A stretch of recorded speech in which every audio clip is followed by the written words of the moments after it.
Bienvenidos marineros, soy Ana Santillana y esto es Atando Cabos. Salón Náutico patrocina este espacio. Metidos de lleno en la primavera, en esta entrega semanal disfrutaremos navegando con las lanchas más veloces del mar y conoceremos diferentes propuestas culturales para acercarnos a la náutica de múltiples formas. Hoy en A Todo Trapo navegamos en el Mundial de Endurance celebrado en Benalmádena y surcamos a los cuatro vientos el Museo Naval de Madrid. Nuestra as de guía, Ana Alemany, nos acerca a su libro Mujeres de los Mares. Y por último nos encontramos la mar de a gusto en el astillero de barcos clásicos de Puerto Sherry. ¡Comenzamos!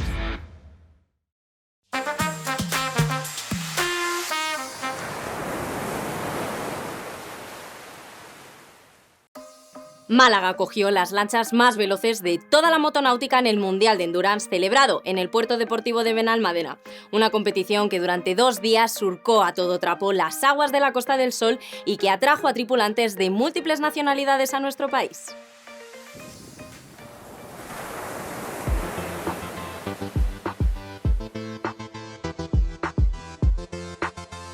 Bienvenidos al Mundial de Endurance en clase B. Frente al Puerto Deportivo de Benalmádena, las lanchas más rápidas de toda la motonáutica calientan motores para disputarse el título de campeón mundial. Entre 35 y 60 millas, así será el recorrido de estas embarcaciones que según su potencia van desde los 150 hasta los 450 caballos. En total 3 categorías dispuestas a darlo todo durante los 2 días de esta competición. La Unión Internacional de Motonáutica, junto con las Federaciones Española y Andaluza de Motonáutica, organizan la primera prueba del Campeonato Español y del Mundo de Barcos Endurance.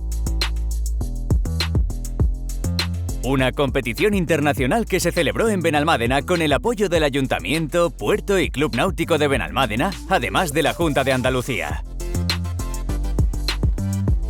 Procedentes de 6 países diferentes, las lanchas Endurance fueron llegando el viernes a Málaga. Unas embarcaciones que corren hasta los 150 km/h. Con una eslora de entre 7 y 9 metros, las Endurance fueron registrándose en la competición. 2 de las 3 categorías del campeonato competirían para el Mundial de Endurance, Boat Production y Sport, mientras la clase Promotion puntuaría para las clasificaciones nacionales. En total, 13 pilotos y copilotos competirían por sus respectivos títulos, todos ellos procedentes de Holanda, Bélgica, Alemania, Kuwait, Italia y España. Tras las verificaciones técnicas y administrativas, todos los competidores se reunieron para el briefing de la carrera. En él, la organización dio las instrucciones para la manga que se disputaría por la tarde. El sábado amaneció ventoso con alta probabilidad de aumentar su intensidad a lo largo del día. Un escenario poco favorecedor para los pilotos que esperaban poder realizar prácticas libres ante la primera manga de la tarde. Sin embargo, debido a la intensidad del viento, que aumentaba nudos conforme pasaban las horas, la organización decidió realizar un briefing extraordinario, aplazando la manga del sábado al domingo. Well, I feel a bit sad because actually we came here to race, and the weather conditions are for us good, but the sea conditions are bad. But it's just you have to adapt your speed to the sea conditions. No one ever said that racing is only flat out in gas, so you need to just adapt yourself to the conditions, to the sea conditions, and that gives an additional challenge in racing. That is racing. I feel really stoked, happy to be here. Obviously it's a very good start of the racing season, so we're all very happy and excited to do our first race again for the World Championships. We need to cancel the race for today and postpone it tomorrow.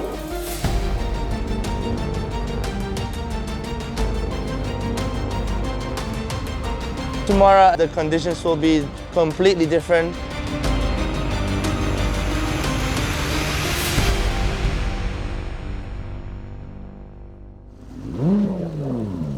Welcome to the World Championship Endurance. El domingo el día amaneció soleado y con menos viento para celebrar 2 mangas de 10 y 12 vueltas cada una, en la que la segunda prevalecería en caso de empate. En ambas, el recorrido sería el mismo. Se pasarían 4 boyas y se iría en contra de las agujas del reloj. Tras un día esperando a poder competir, los pilotos y copilotos de las clases B, P y S salieron poco a poco de la bocana al circuito, rodeados por un fuerte dispositivo de seguridad y una alta expectación.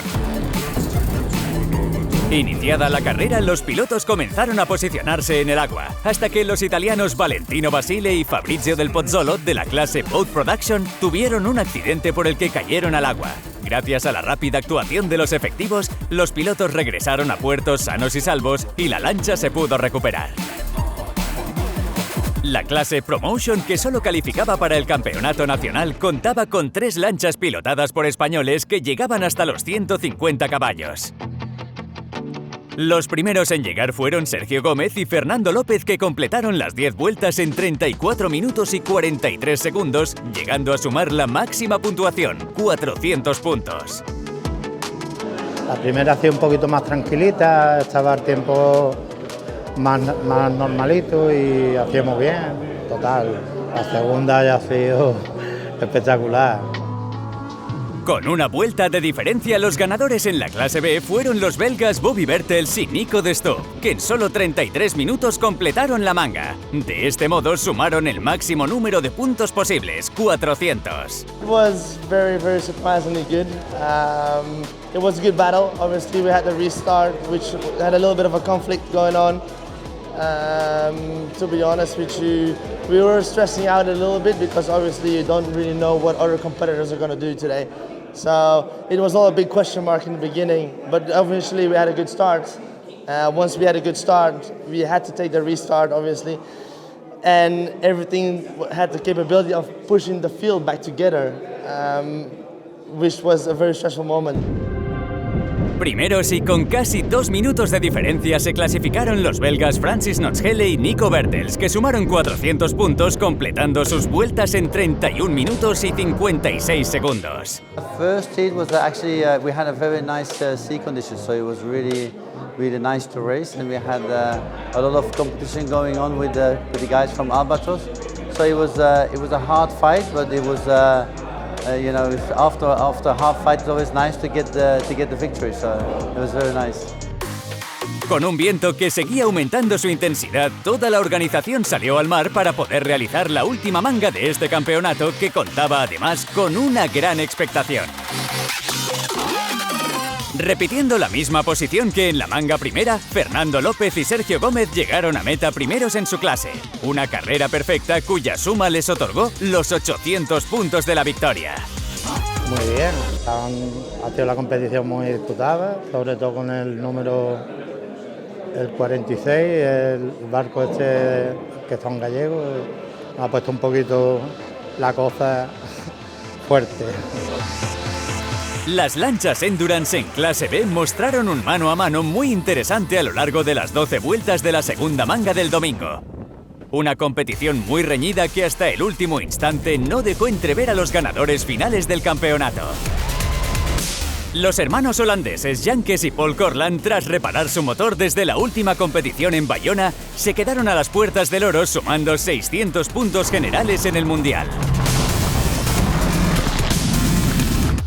Y por último, los ganadores definitivos fueron los belgas Bobby Bertels y Nico de Stoop, que demostraron su destreza y velocidad una vez más en este Mundial de Endurance de Benalmádena. Piloto y copiloto llegaron nada menos que a los 625 puntos.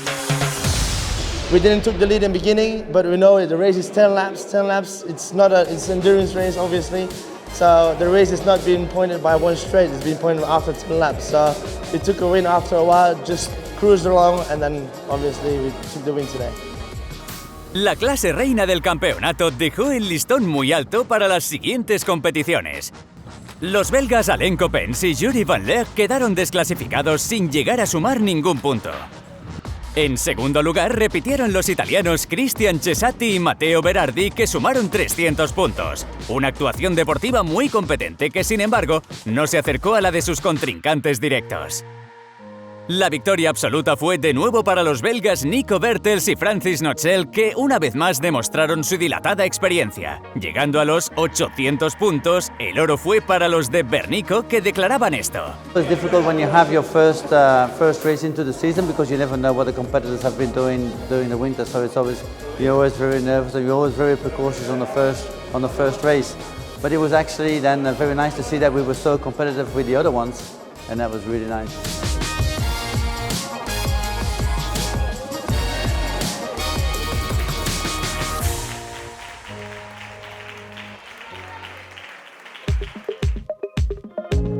Atando Cabos celebra el Día del Museo visitando, como no podía ser de otra manera, el Museo Naval de Madrid.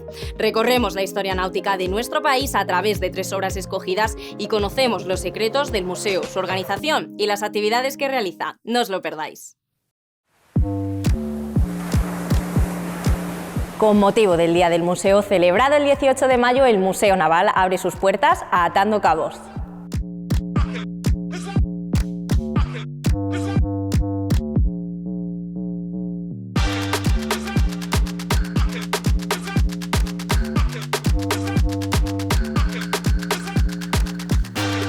El Museo Naval se crea en Madrid en 1843, en la calle Mayor, en el Palacio de los Consejos. 50 años antes había habido una propuesta previa de crear un museo de marina en Cádiz, que finalmente no sale adelante y se recupera ya en el siglo XIX. Esa primera sede queda pequeña muy pronto y al año siguiente se traslada a un nuevo espacio, que también será efímero porque en 1853, 10 años después de su creación, pasa al Palacio de Godoy, conocido como Palacio de los Ministerios, también por encontrarse en ese edificio la sede de distintos ministerios, y allí se ubica el Museo Naval hasta 1932. En ese año se traslada junto al Ministerio a este cuartel donde nos encontramos hoy, que fue en 1932 Ministerio de Marina y hoy es el cuartel general de la Armada.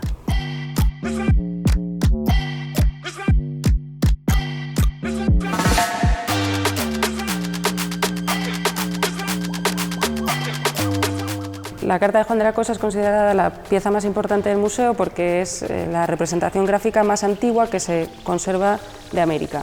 Se hizo en 1500 por Juan de la Cosa y representa en detalle los continentes bien conocidos, Europa, África y Asia, y la parte de América que se conocía en ese momento. Las islas de las Antillas aparecen muy definidas, con mucho detalle, y luego una gran masa verde que simula un poco lo boscoso, lo vegetal del continente, y de esta parte americana solo se representa una pequeña masa de tierra, que era lo que se conocía en ese momento, y llama mucha atención la falta de proporción respecto a las zonas conocidas de la parte africana, europea y asiática.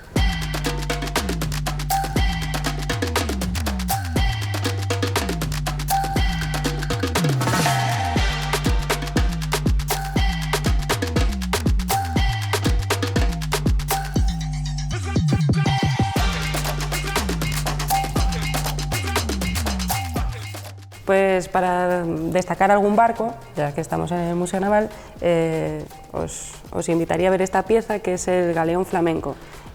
Su importancia radica en que es uno de los modelos más antiguos que se conservan de un barco de época. Está hecho en 1593. Se trata de un esboto u ofrenda que se colgaba en las lonjas en los países nórdicos, y por ese motivo no tiene la escala perfecta de cómo era realmente un barco, pero es, como digo, muy importante para intentar acercarse a cuáles eran las formas originales.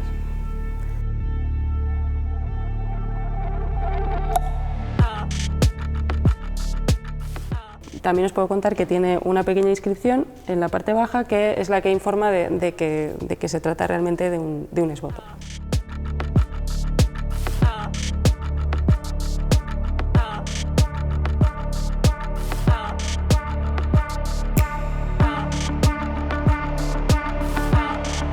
Pues os recomendaría la colección de porcelana china, que se expone en esta sala, en esta gran vitrina, una selección de parte de lo que se recuperó del pecio de la San Diego.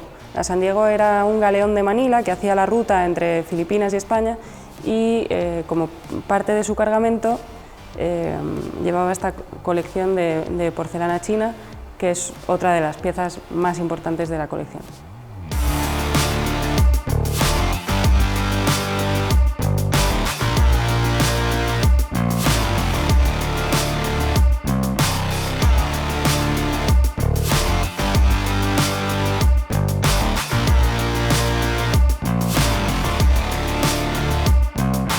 El galeón de Manila era un barco que hacía una ruta comercial y el principal motivo de esta ruta era el transporte de las especias y de la porcelana, que era muy apreciada en la época en Europa, ya que no se conocía la fórmula para conseguir la dureza y la calidad del material de la porcelana. Entonces, durante siglos en Europa se buscó conseguir la fórmula para poder producirla.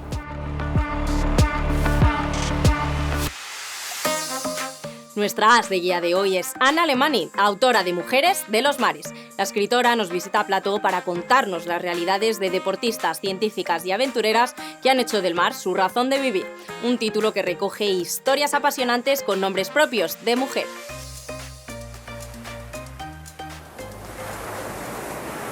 Ana, defines este libro como un canto al optimismo. ¿Por qué? Pues porque las historias que salen en él nos da un concepto del mar que verdaderamente nos hace creer que hay esperanzas, porque el mar están heridos, los mares están heridos, creemos que es un vertedero sin fondo, pero sí tiene fondo. Pero hay muchísima gente, como demuestro aquí en el libro de Mujeres de los Mares, que está luchando por ello. Y entonces, una vez que conocemos lo que sucede, está chupado. El siguiente paso ya es solucionarlo. Personas que luchan por los océanos y mujeres detrás de esos nombres. Pero hay veces que no hablas solo de mujeres en particular, sino de una comunidad de mujeres, como es el caso de unas buceadoras de una isla de Corea. ¿Nos puedes contar? Sí, las Haenyeo. Son, literalmente, significa mujeres, mujeres del mar en Corea, en coreano. Y bueno, pues son, en el 2016, se les concedió, la UNESCO les dio la categoría de Patrimonio Cultural de la Humanidad por lo que transmiten, ¿no? Por los valores que transmiten. Ellas mismas regulan las Vedas, la sabiduría, que se llama Amúgil, se transmite de madres a hijas, solo recogen lo que van a consumir. Una historia fascinante, sin duda, pero en el libro también hay lugar para nombres internacionales, como el de Sara Purka, que se dedica nada menos que a tamizar los microplásticos de las playas. Tú fíjate, o sea, no tiene otra cosa que hacer que en el Perú se va y durante muchos años ha estado, antes de que saliera el sol, ponían 1 metro cuadrado y tamizaban como si fuera arena para detectar los microplásticos menores de 1 micra, porque eso entra en la cadena trófica. O sea, el plástico tiene, la gran tragedia del plástico es que es fotodegradable, pero no biodegradable. Por el sol se deteriora, pero nunca se destruye. Entonces se va haciendo cada vez más pequeño y se confunde con los granos de la arena. Creemos que es sal, pero son microplásticos. Eso cae al mar, el pez lo confunde con plancton o con alimento, y se lo come y nosotros nos comemos al pez, así que ya tenemos el plástico dentro. También hablas de mujeres de generaciones presentes, de generaciones jóvenes, que me parece que es una de tus historias favoritas. Sí, las de, mira, estas chicas, por ejemplo, son Emily y Amber, han creado una consultora medioambiental que transforman plataformas petrolíferas en desuso en arrecifes artificiales. En el 2018 salieron en la lista Forbes de menores de 30 años dentro de las 30 personalidades más importantes en el mundo de la energía marina y crearon una consultora medioambiental y se dedican a eso, a bucear, a bajarse por esas estructuras gigantescas y ver si pueden transformarse en arrecifes artificiales o no, porque tan solo un 30% de las plataformas se pueden transformar. Ana, también hay espacio para nombres nacionales muy importantes como el de Ángeles Alvariño. Exactamente. Fue la mayor precursora que tuvo España de la oceanografía, pero es cierto que desarrolló su carrera en Estados Unidos. Pero bueno, tiene el hito de haber conseguido descubrir 22 tipos de fitoplancton, que eso es una barbaridad. Y de hecho en el 2007 en Estados Unidos se creó una enciclopedia de los 1000 científicos más importantes del mundo y tenemos a 3. de españoles. Uno de ellos es Ángeles Alvariño. ¿De qué otra mujer española hablas en tu libro? Pues tengo muchas. Por ejemplo, está Laura Prieto, que es una de las mayores expertas en medusas que tenemos en España. Y siempre de cara al verano, pues es muy mediática, la sacan en todos lados, explica qué hay que hacer con las medusas, cuando te pica una medusa, y su forma de explicarlo nos quita el miedo, porque las medusas son una parte de la naturaleza también. En Mujeres de los Océanos hablas de la historia de una persona que realiza una profesión muy poco conocida. Es el caso de Cablera. Cuéntanos. Isabel ha estado 17 años ocupando este puesto de cablera y era la única mujer en toda Europa que lo ha hecho. Cablera significa literalmente la que arregla el cable, porque yo cuando empecé a investigar y a recoger información para escribir el libro Mujeres de los Mares, pensé que la información digital transcurría, o sea, iba por satélites, pero en realidad el 99% de toda la información transcurre por los cables. Entonces, cuando un cable de estos se estropea, que parece mentira, pero no son más grandes, de unos 10 centímetros, pues hay que ir a arreglarlo. Isabel se embarca con toda la tripulación, con el equipo técnico, unas 70 personas, más o menos. Normalmente es la única mujer que se va en alta mar y, bueno, restituye el cable averiado, que hay que detectar exactamente el punto en medio del mar, izar el cable con una máquina, con un ROP, con una máquina dirigida, y luego fusionar cada cable, que son... Bueno, eso cuesta muchísimo, tiene una intensidad tremenda y no importa la meteorología que haya, son turnos de 8 horas hasta que lo consiguen. Ana, ¿qué estás preparando próximamente? Pues tengo 2 proyectos, uno va a salir a la luz ya, están ya en fase de editarlo, y el siguiente me tiene enamorada, porque lo acabo de empezar y va a tratar sobre mujeres y animales. Estaremos muy pendientes. Ana Alemany, muchísimas gracias por venir a Atando Cabos. Gracias a vosotros. Son los barcos clásicos accesibles para los amantes de la navegación. Bajo esta premisa, el astillero de la Fundación Clásica de Vela, ubicado en Puerto Sherry, cuida las embarcaciones más antiguas. Un trabajo de restauración, reparación y mantenimiento que en Atando Cabos pudimos ver de cerca. Antes de verlo, nos despedimos, no sin antes recordaros que en el podcast El Role tenéis el primer serial en castellano con la historia de la Copa América. ¡Feliz semana! Fundación Vela Clásica de España patrocina esta sección.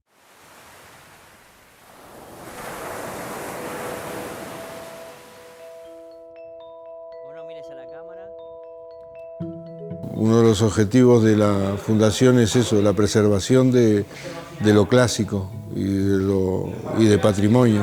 Nosotros lo que buscamos es una fórmula que se acople perfectamente tanto al armador como a la fundación para que el armador pueda, de alguna manera, aprovecharse de las ventajas de una fundación.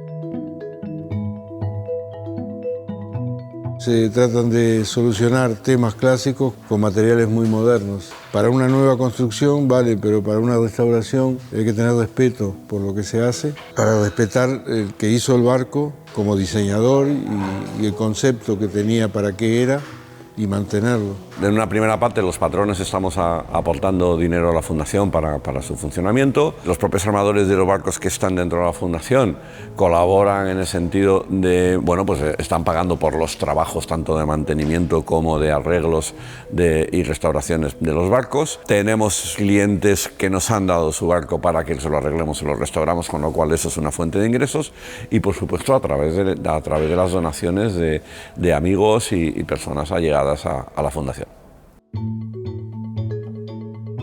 En todos estos años se ha perdido la escuela, o sea, antiguamente entraba un niño muy joven a barrer y después iba subiendo, poco a poco iba viendo cómo se hacían los trabajos. Entonces la formación hoy en día tiene que ser muy vocacional y de gente que realmente le gusta lo que hace, porque si no tiene otras opciones en la sociedad para ganar dinero.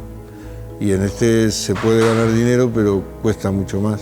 Y después los materiales, que es muy difícil hoy en día encontrar el material exacto para cada trabajo.